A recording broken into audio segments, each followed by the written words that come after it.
Okay, we'll get started on our fifth lesson this morning, and I'm going to just review right quickly.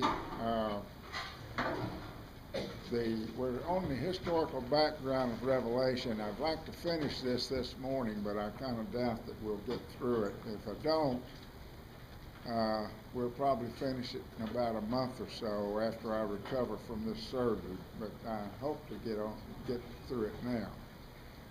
We see that we went through the Old Testament prophecy, or some of them about the church. We looked at Joel 2, Isaiah 2, and Daniel 2, and we mentioned that these three prophecies are fulfilled in Acts 2. So that's an easy way to remember these.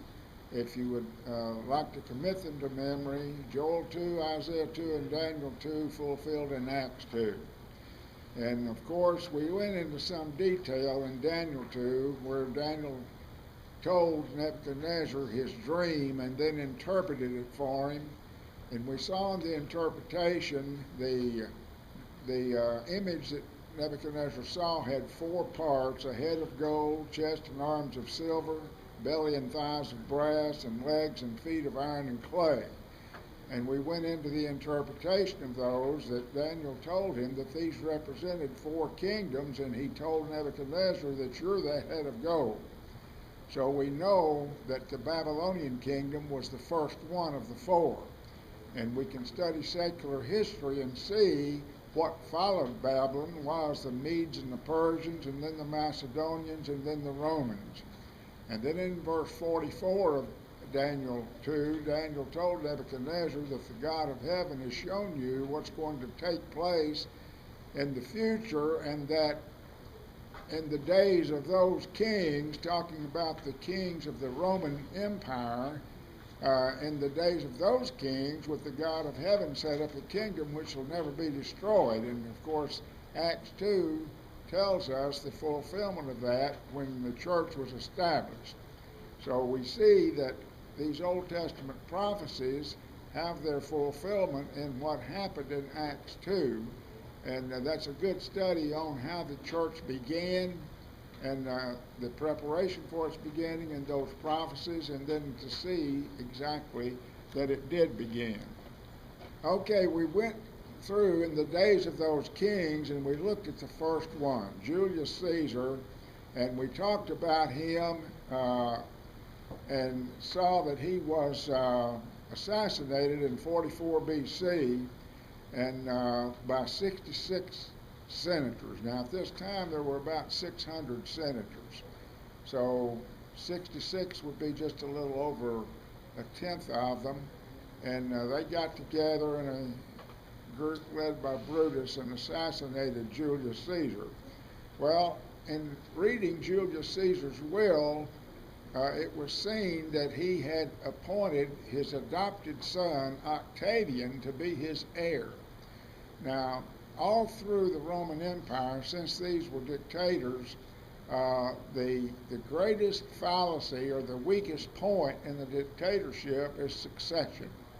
Because once a dictator dies, who's going to take his place?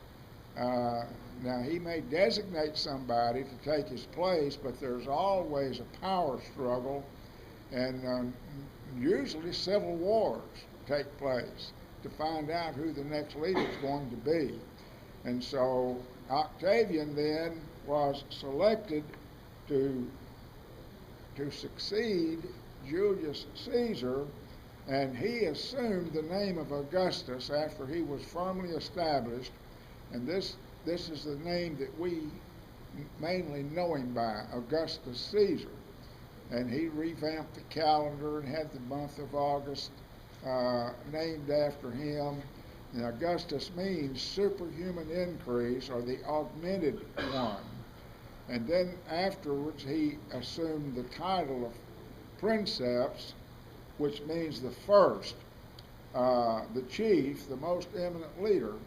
And the word "the" is very emphatic here. He was the leader, indicating that there was no other leader comparable to him.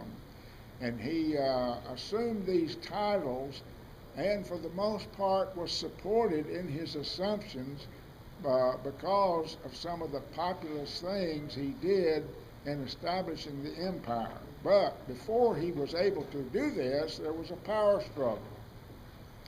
And there was civil war. And there was a war between Brutus and Cassius on one side, who had assassinated Julius, and Octavian and Mark Antony on the other side. Of course, Octavian had not assumed the name of Augustus at this time, but in 42 BC, Octavian and Mark Antony won this war. And as a result, Brutus and Cassius committed suicide rather than to face the death that they were surely going to face. And then again, now that was in 42 BC. Well, in 31 BC, some 11 years later, there was another civil war. So you might imagine the upheaval that was involved in these 11 years, because nothing was really settled in finality. So they were going along there, and then finally they had another civil war between Octavian on one side against Mark Antony and Cleopatra on the other side.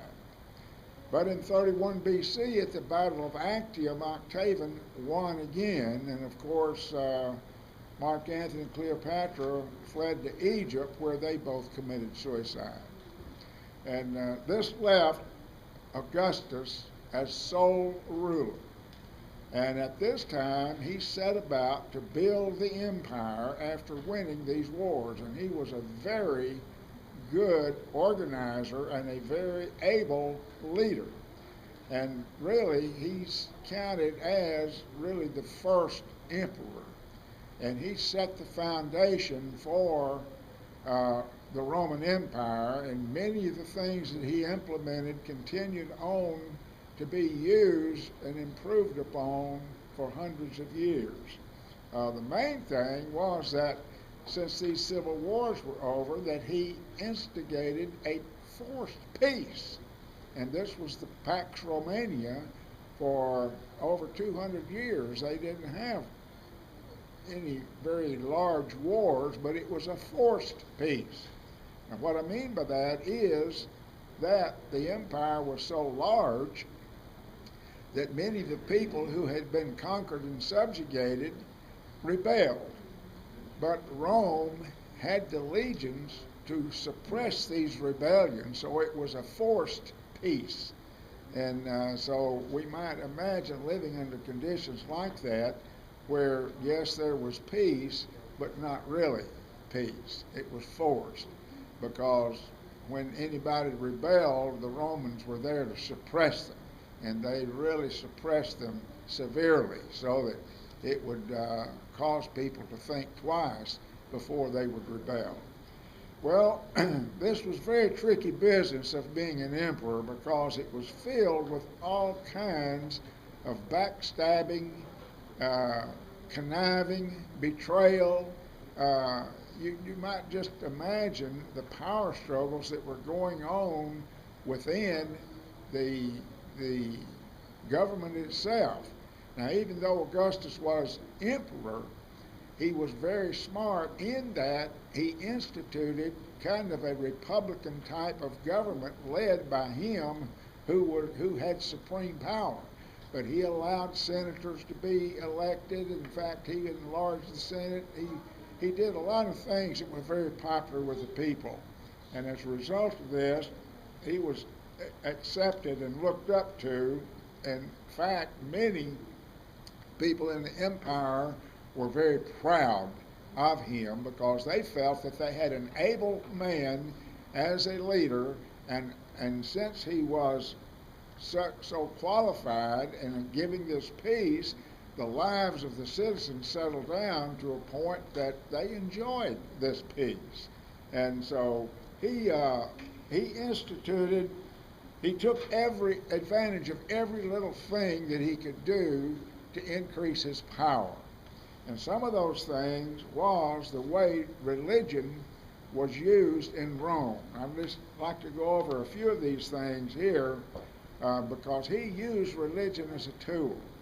He knew that the people respected religion because the Romans were very, very superstitious. They were so superstitious that they worshiped all kinds of gods or idols that represented those gods. Well, they were so afraid of everything. The farmers were afraid that they would plant their crops and there wouldn't be any rain. They were afraid of any kind of catastrophe happening. So they had gods of the seed. When they sowed the fields, they had a god that was in charge of those seeds sprouting. In fact, when the seed reached a certain height, they had another god that was in charge of it growing, another god to make it mature, another god of the harvest. And just their whole lives were controlled by all these gods because they were so superstitious. They were afraid that they would leave out one of them and not worship him.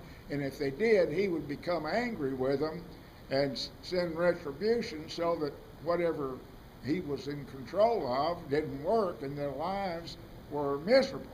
So you might imagine how Augustus was able to take advantage of these things, because Julius Caesar had really been deified as a god after his death. And so it was easy for Augustus to claim that since his father was a god, I'm a son of a god, and he got respect this way. And so this really, and especially around the Mediterranean area of the empire, the people were used to worshiping their leaders anyway and declaring them gods. So it was an easy thing for Augustus to become a god. And so he was looked up to, and he took full advantage of that because he had the power to do that.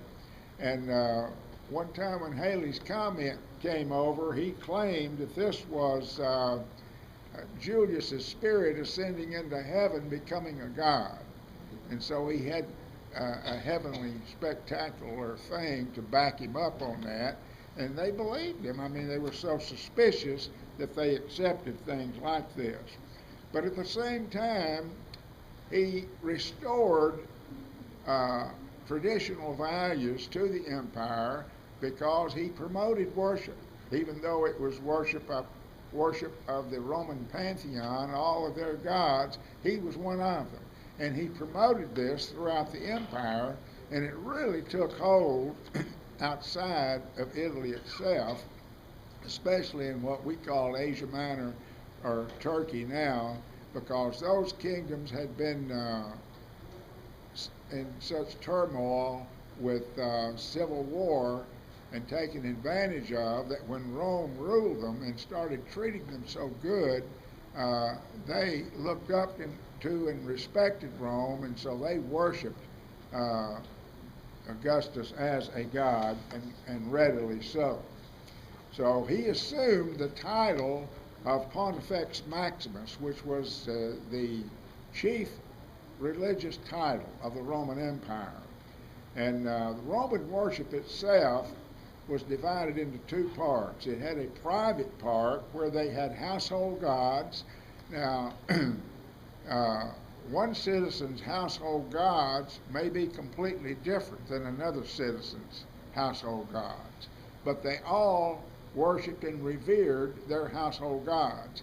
In fact, they would have a little shrine at their home where they would burn incense, and they would offer worship, and they may set aside a portion of their meal for their household god. And all of them had a god of the hearth, a god of the fire, and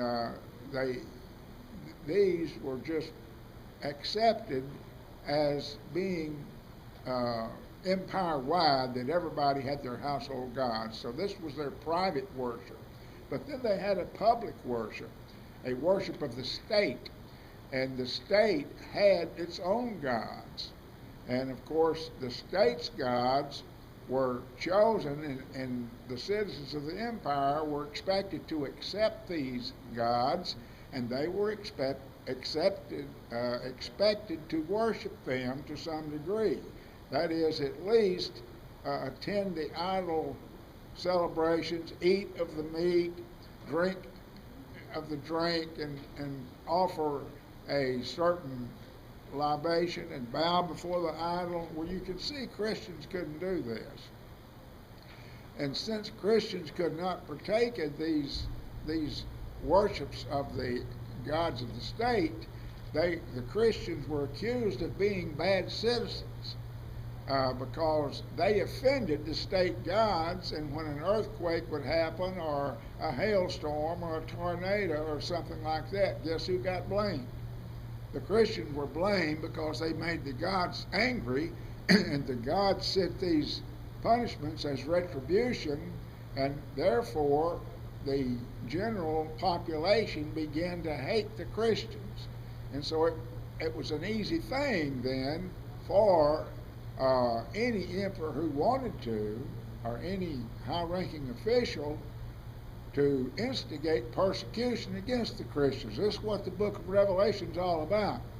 This conflict between Satan and his forces on the one hand, and God and his forces on the other hand. And of course, as we studied, the kingdom that God would set up in the days of these kings would be an indestructible kingdom.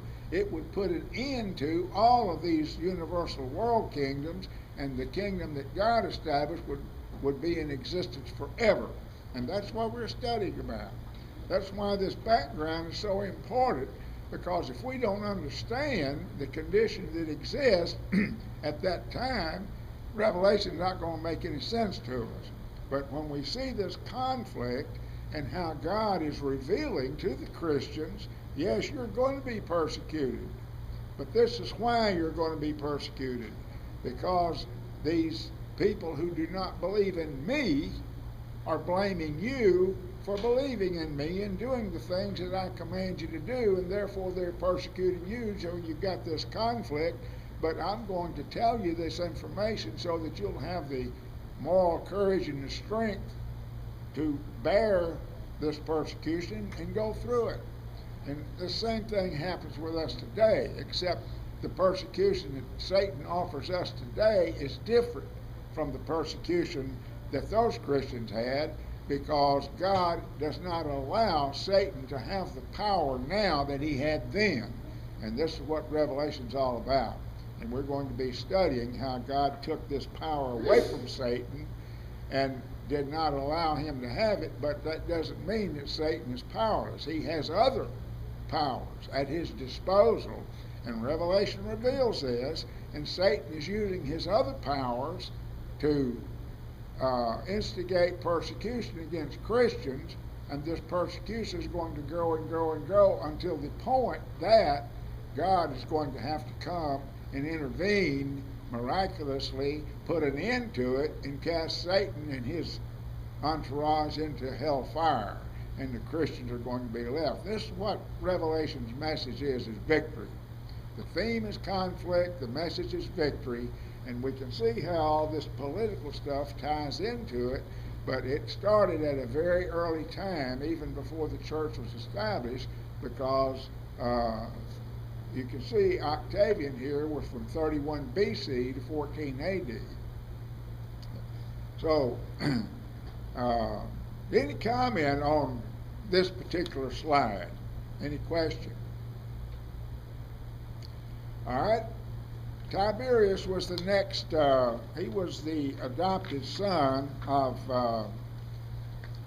Augustus, and so he was the next one in line, and he ruled from 14 AD until 37 AD.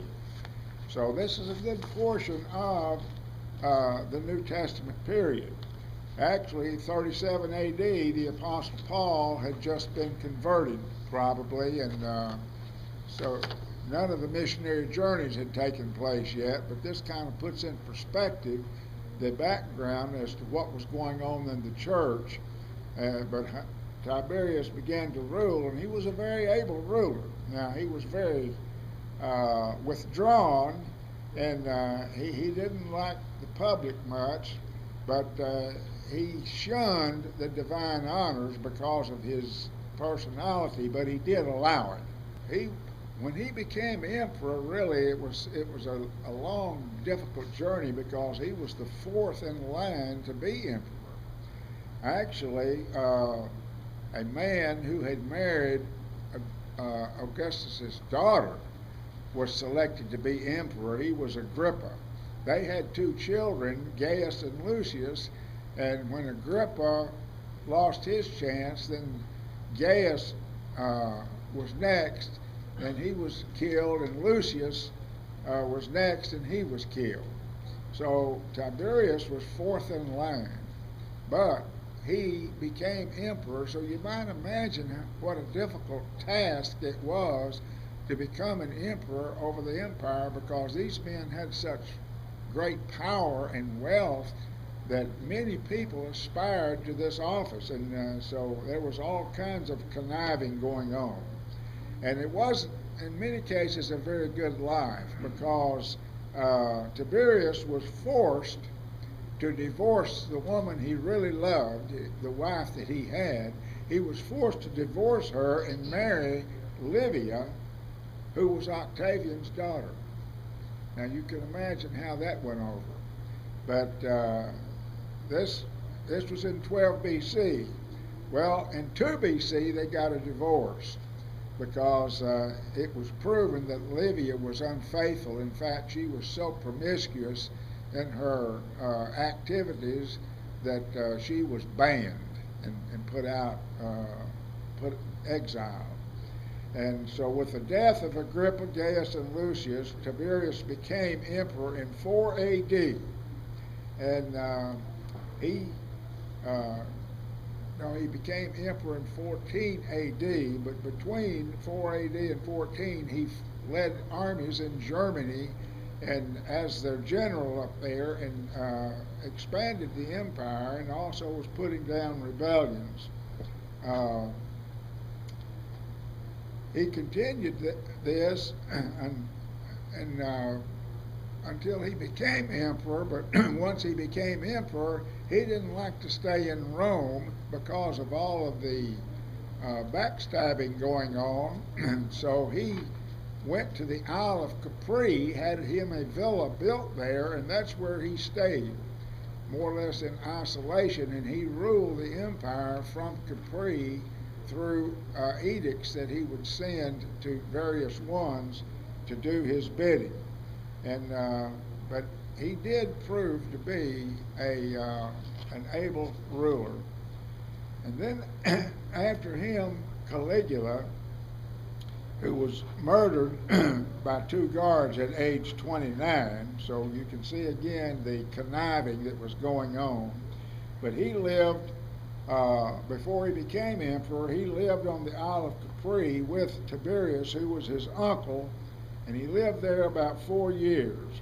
Well, after Tiberius's death in 37, then Caligula was made emperor, and at first he was loved dearly by the Roman population because he did so many populous things, like lowering the taxes, providing entertainment for the people. They had something to do and to be entertained with. And but after 8 months, he became sick, and his illness affected his mind, and he actually went crazy and become a megalomaniac, which is a type of mental illness marked by delusions of greatness and wealth. And he just thought there was no one like him. In fact, he demanded to be worshipped. He demanded that people respect him as a god. In fact, he had his image put in the temple in Jerusalem, which led, you might know, to a very severe revolt by the Jews in Jerusalem, because that desecrated the temple. And so that's why he was murdered by 2 of his guards at age 29, because of these types of activities. And then Claudius was next, who ruled from 45 to 54 AD. He was rather a weak ruler. He was thought to have been controlled by his wives, but he proved to be an able ruler in that he instigated many beneficial edicts for the empire. He built roads, aqueducts, and canals. He improved the infrastructure of the empire itself, and he was interested in law. And being interested in law, he issued up to 20 edicts a day. So you can imagine how busy he was. He restored some of the rights to the Jews, but he expelled all the Jews from Rome in 51, 52 A.D., and we have record of that in the Scriptures. His wife, Agrippina, got him to select her son, Nero, to be the next emperor. And then she planned and effected Claudius's death. So you can imagine the conniving and the backstabbing that was going on, and this was true with almost all the emperors. I just would not have wanted to be an emperor because those guys normally didn't live very long. But Claudius is mentioned twice in the Scriptures. If you notice, he ruled from 45 to 54, and this was a very active time in the growth of the church. In 54, the Apostle Paul was at Corinth, or just going there on his second missionary journey. And so he's mentioned in Acts 11:28, and also again in Acts 18:2. So he is a Roman emperor mentioned there. And then after him, we have Nero. Nero was ruled from 54 to 68 A.D., and he was the last of the Julioclatian emperors, that dynasty. After him, we had civil war, and another dynasty came into power. The first 5 years of his reign were very good. But then, in fact, he released Paul from prison about 62 A.D. And his mother increasingly tried to control him. And as a result of this, he really began to hate her, and he had both his sister Octavia and his mother put to death. And so you can imagine with something like this on his conscience what this might do to him. And he just did many horrible things. He had many of the chief senators and chief people in Rome put to death. Everybody become afraid for their life. They didn't know who was next. And he committed all kinds of crimes and immoralities. He even had a young boy castrated, and then he married him after he healed up. So you might imagine how somebody would do something like this, the kind of person he was. And he demanded he be worshipped. In fact, he demanded that letters put out in his name be, this is from the Lord God, calling himself the Lord God. But he's blamed for starting the Great Fire in Rome in 64 A.D. But he really was not in Rome when the fire started. He was at his birthplace a few miles out of Rome, but it was, people believed that he had it done. And so he got the blame for it. Well, in order to deflect the blame from himself, he blamed those hated Christians. And the Christians were in such low esteem by the people that the blame stuck. And as a result of this, Christians in Rome itself began to be persecuted severely, and thousands of them died every kind of horrible death that you can imagine. In fact, we'll get into this a little bit more later when we get into a verse-by-verse study of Rome. Well, it was easy for the Christians to be blamed because the Romans didn't trust them. They didn't think they were good citizens. They thought they were atheistic because they wouldn't worship their gods. They thought that they were sorcerers and witches because they had such power and influence over other people's lives. They thought they were guilty of incest because a man and his wife, who might be Christian, called each other brother and sister, but yet they had sexual relations, and therefore they were guilty of incest. They were accused of cannibalism because they took the Lord's Supper and ate the body and drank the blood of a human being. In their eyes, see, all these things were justified in their eyes. They just thought that to be a Christian was a terrible, terrible thing, and they actually become to be hated among the Roman citizens in general. But Nero finally committed suicide because he knew he was going to be put to death. He was going to be assassinated. So his fear of assassination was so great that he took his own life.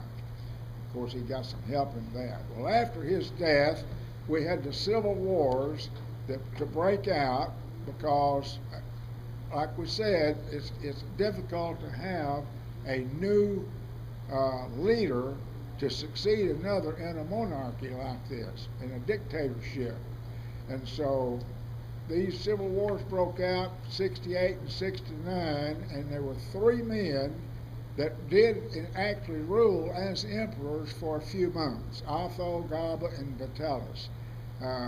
They each had a few months' rule, but all of them were assassinated. And normally what would happen in a condition like this is you'd have a couple of legions who were very,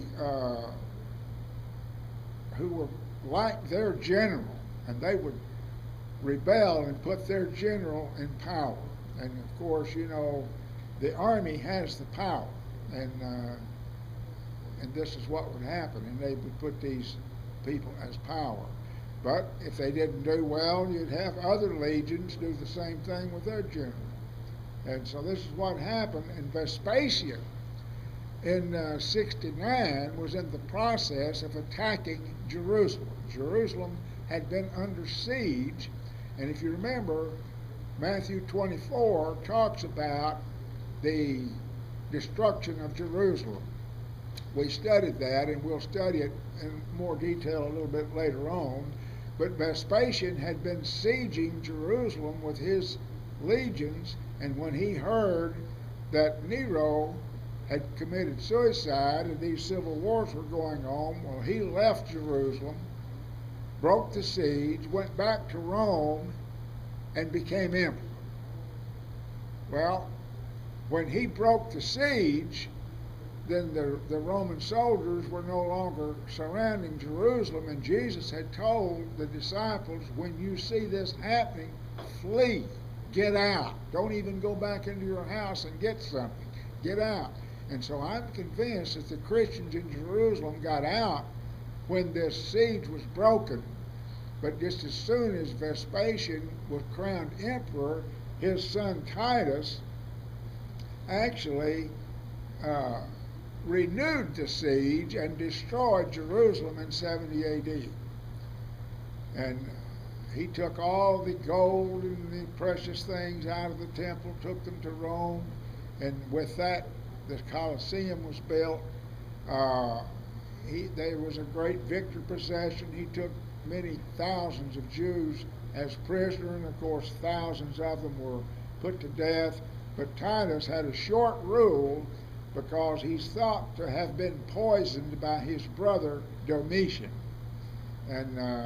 But he was a good ruler. He tried to replenish the treasury and restore the affairs of the state. You can imagine how the treasury was depleted during the years of civil war. And these great building programs, things like this, it took a lot of money to finance the undertakings of the Roman Empire. And about the only way they had of replenishing the treasury was through taxation, which was very unpopular, or through conquest. And of course, when Jerusalem was conquered, it was looted, and all that went into the treasury in Rome.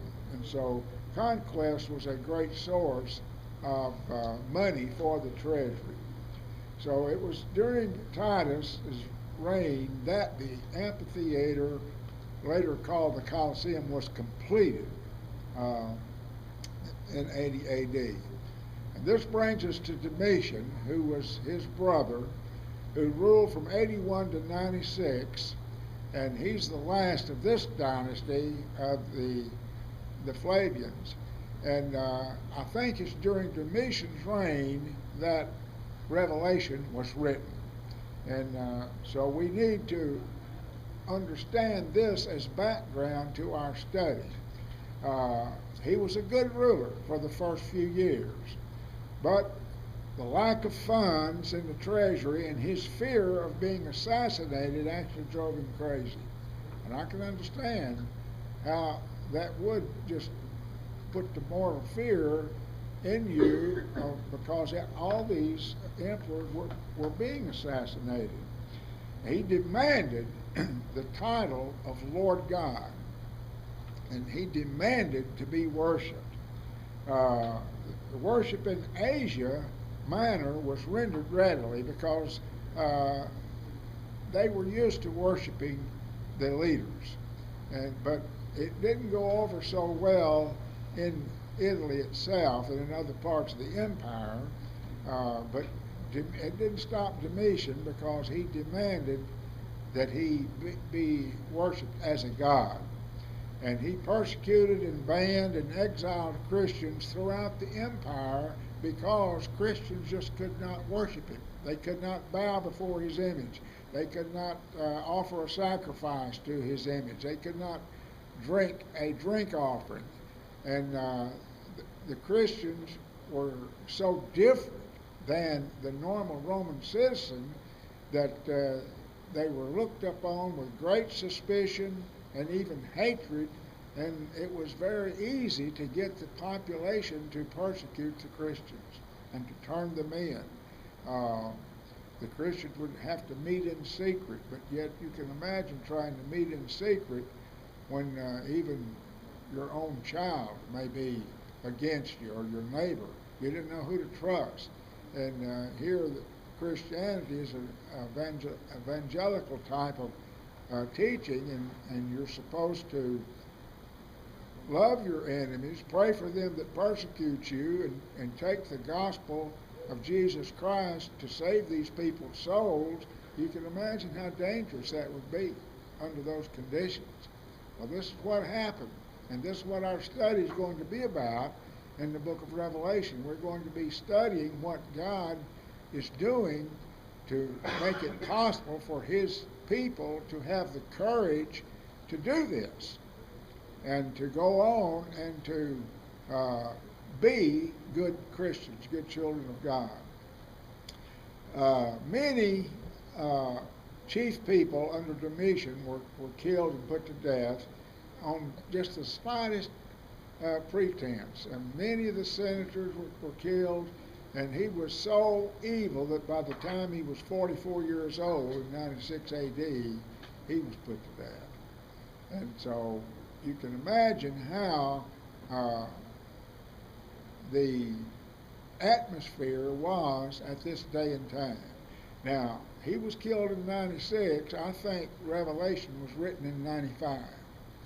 So you can see that by 95, there had been so many persecutions against the Christians that there was very great need for a book from God to give strength and encouragement to the Christians to undergo these persecutions. And Domitian was such a bad man that the Senate had his image and name obliterated throughout the empire. Many archaeological finds today are found that were made during Domitian's reign, but they've got his name scrubbed out. And this is why, because they tried to purge all records of Domitian. Now, these are believed to be the 10 persecutions against Christians instigated by Rome. The first one was Nero, 55 through 68. Now, Nero's persecution was confined to Rome itself. it did not go outside of Rome, and of course this was the first one because at this time the Christians had gained their own identity and were being more or less looked upon as not necessarily Jews, whereas at first, for the first few years, the Roman citizen didn't know the difference between a Roman and a Jew. A Christian and a Jew. They thought they were all the same. But later on, Christianity was spread to such an extent that the Jews were jealous of them, and the Jews themselves were persecuting Christians, and the Romans took note of this, and they realized that there was a difference between Judaism and being Christians. So this persecution here was against the church, mainly in Jerusalem. Outside of Jerusalem, not much persecution, but under Domitian, the persecution went empire-wide under Domitian's reign. And then the other Roman rulers, Trajan, Marcus Aurelius, Septimus Severus, Maximus the Thracian, Decius Trajan, Valerian, Lucius Aurelian, and Diocletian are the 10 periods in Roman history where great persecutions were instigated against the Christians empire-wide. And but you see this last one, Diocletian, goes to 305. Well, that's takes us up to the time of Constantine, and then in 313, the Edict of Toleration, the Edict of Milan, was signed, which actually not only forbade persecution, but it gave the property back to the Christians, which had been confiscated, and in fact, it's said that Constantine had his whole army baptized. Because what happened is the Roman emperors were in these wars, and Constantine thought himself, boy, if I had an army that were willing to die like these Christians are, I could conquer the world. Well, you might imagine the Christians were willing to die. Why? Because they believed in Christianity. They believed that God had a better place for them. They were willing to die. In fact, there was a time that Christians even looked forward to being martyred because they wanted to be martyred. And the phrase that the blood of the martyrs is the seed of the church became popular. And so Christianity, rather than dwindling, grew. It just mushroomed. And when Constantine and some of the other rulers saw this, they wanted to use this as political advancement to gain power. So if they had an army that was willing to die, then they could win all their battles. And so that's when he supposedly saw the sign in heaven, in hoc signo vinces, by this sign thou shalt conquer, and it was a big cross. And so he had his army baptized, supposedly, according to secular history, and this persecution against Christianity stopped. There was no longer any of that. Official persecution. Now there was personal persecution, even as there is today. So I didn't know that we'd get through it, but we did. So does anyone have any comments or questions on this? Bonnie? Not really a question, but a comment. That's almost like them believing that if they were killed, they would go to heaven, a better place. And that's almost like the Muslims believe now. That they're sacrificing and they'll have legions of... Yeah, they have that same confidence, but for different reasons. Yeah. And their heaven is different, Yeah, I think the main thing that drives them is these 24 virgins. Right. But it is kind of the same concept. Yeah. Yeah, but that's the difference between man's doctrine and God's revelation. They may have seen this doctrine, though, and well, sure. upbeat Sure their they own, did, you know, yeah. but Yeah, that's there are a lot of things right out of the scriptures, the ideas anyway. And, but I think we're going to see just what a blessing it is to be a Christian in this book. This is, to me, is the reason Revelation is so important, is because the teaching is there to instill within the adherents of Christianity a hope beyond this life. And there's so much evidence to support this hope that people were willing to die. They were willing to go to their death because of the evidence that's there to prove to them the veracity of this doctrine. It is truth. It is truth. Jesus said, "You shall know the truth, and the truth shall" what? Make you free. Well, it did. It will make you free. Free from anything Satan can bring against you, and free to enjoy all the blessings that God has in store for you. So it's going to be a wonderful study. I hate that we've got to take this break, but maybe within a month or so we'll be back into our study, and hopefully then we can go right on through it. Any final comment or question?